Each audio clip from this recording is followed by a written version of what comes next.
Yan. Okay, mabuhay Malaya. Welcome to Eden Nature Park and Resort.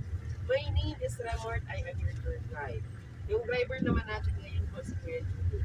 Okay, meron tayong 45 minutes to 1 hour round trip sa resort kasi ang resort is around 75 hectares. So, medyo mahirap lakarin yung resort ko. Meron tayong 3 stopover, flower garden, tinugdan, and Lola's garden. In each stopover, may 5 minutes tayo na dito. Okay, that side tayo. That is the fishing village. Pwede mag-isda, pwede mag-order, depende na yan sa inyo. Pag nang-isda kayo, ang isda dito or tilapia. Okay. Yan. Pag nag-order naman, kung order Filipino food kami, mga ensaladang talong, pigment, isda, mga ganong klase food po. Okay, coming up ahead naman is the extension of the deer pen, the deer park. Sorry, baliktad. An extension of the deer park, the deer pen. Oo. Yan. Ang mga babaeng usap po. Ilagay siya dito ang display at least makita na niya si mga deer. Doon kasi sa deer park, kadalasan nagtatago yung mga deer po.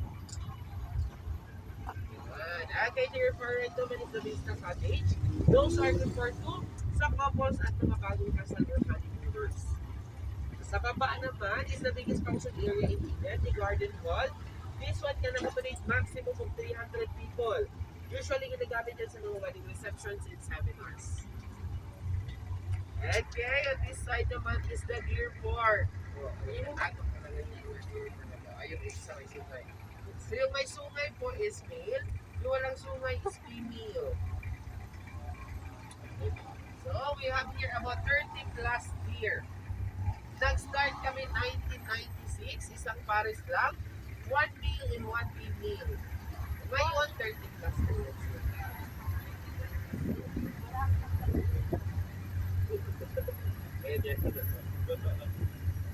Yan. So they are considered as endangered species because of overhunting and habitat loss. Mahirap niyo makita sa wild.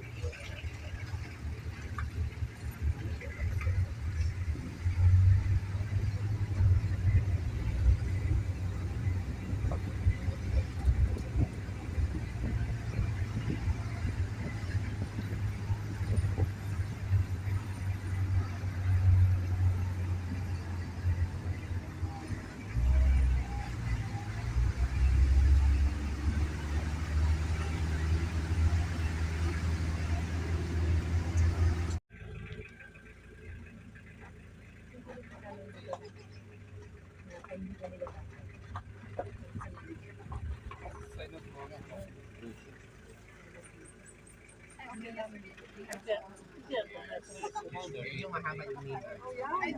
Yesterday. Hindi mo talaga yung makalimutan. Yesterday, today, is tomorrow. Tinawag yan ng study. Iba iba kasi kulay.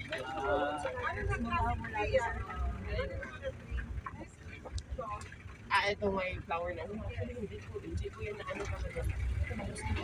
First time ko nakita na okay, by the way, itong mga puno dito is mangosteen pa rin yan.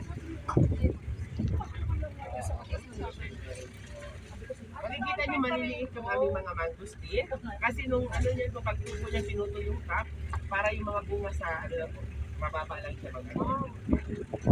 Okay, that side naman tayo pa is the rainbow art installation. Ginagamit din siya sa mga wedding pictorials, pre-nuptials, and other photo shoots. Ginagamit rin yan siya sa garden wedding. Eh, hindi ka basta kayo ng rainbow, wag lang.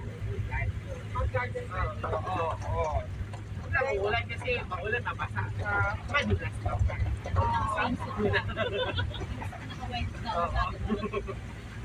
Hirap talaga pagkasadya to kasi yung weather sa Eden.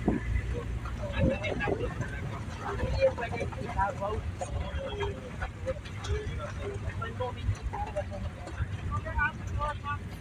Yes po.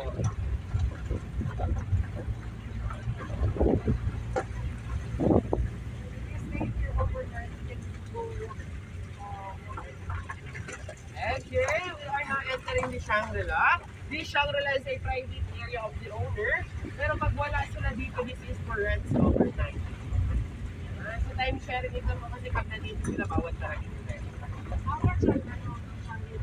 This one lang Shangri-La 1, no? This is or 6 around 11,000 yan. Pero doon lang yung sa booking office kayo din. Dapat nakabukas sila yung may alam kung kailan pupunta yung mga may alam. And we also have here the Shangri-La 2. This is good for 25 people, 25,000 to price yan. So that is 1,000 per head. Yes. Meron niyang kusina yan sa loob, so malimag mo. Fully furnished yan siya. And sa baba niya is the nursery. Lahat ng kulak-kulak sa flower garden galing dito. Transplanted lang siya papunta doon sa flower garden. Yan. We also have here cacao trees and fruits.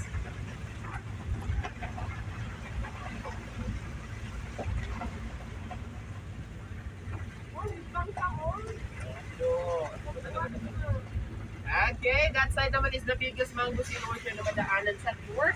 Scientific name, Garcinia mangostana. In ancient times, ginagamit ang as medicine. Ngayon, supplements na yun siya. Extra food yun siya. Karamihan sa benefits din kung nasa balat yan. Ay, hindi naman yung masarap ka rin. Ang gagawin nyo dyan, ibilad nyo yan sa araw. Pagkatapos pakuluan nyo sa tubig. Yan, gano'n yun sa hour. Hindi pa rin yung masarap. Yun lang, precious na. Yan, pero baka gusto nyo magtanim ng mango sa dito, take 8 to 15 years before mamunga. 8 to 15 years. Pero ang good news dyan, lifespan yan is around 100 years. So, ganun katagal na mamunga yan.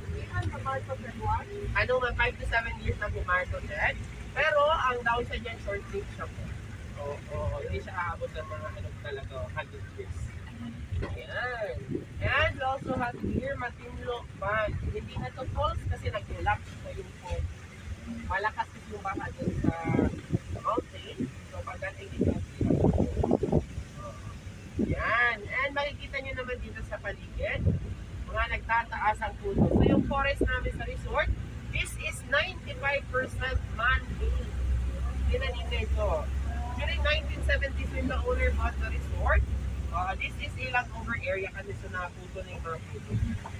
So they decided to plant thousands upon thousands of seedlings. That was 1970. Then we opened at more early 20 years po, 1997 of October. Karamihan naman sa puno na sila din namin dito is harang. Yung harang may sila. Pero hindi na namin yan nila-harvest. Kasi masyado na mataas sa puno, hindi na makiyan. Yung mga harvester namin nag-give up na. Maraming bunga, walang umaakulo ng umaakyat. So ang nangyayari sa bunga dyan, nalalaglag na lang, pinakain ng wild birds or wild monkeys, mga kukoy. So ang nangyayari dito, kami ang nagtanim, sila ang kumain. Sila yung nakapitilitis. So yung mga nalalaglag na bunga, tumutubo ito na bago puno. And yung mga pine trees naman nakikita nyo all over the resort, galing pa yan sa Baguio. Kahit minsan dyan, wala kaming native pine tree. Dinala yan dito noong 1970s tinalim. Ngayon, madami na yung mga pine trees natin. Nagdagdag lamig na rin yan dito sa ilip. Yan. And makikita nyo yung mga puno. Meron yung mga white spot. Ang tawag sa white spot na yan is lichens. Indications yan sila na yung forest natin healthy pa. Hindi pa siya polluted pag meron kaya mga puno dyan.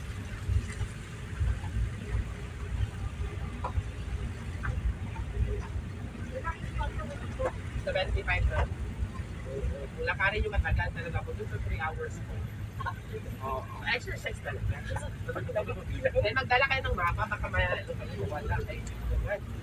Yung daanan kasi namin nagpaikot-ikot na. Kung baka nagpaikot-ikot na kayo, dapat may mapa.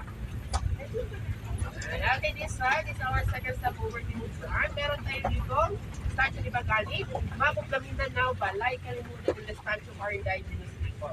So, tinugdan in Bisaya is tubod. In English, origin sa Tagalog, pinanggalingan. Yun yung ibig sabihin niya. Okay, dahan. Opo. Dito nga, dahan. Baba na, marami. May atin na tayo dito. Dito may ano, no? Yes, may mga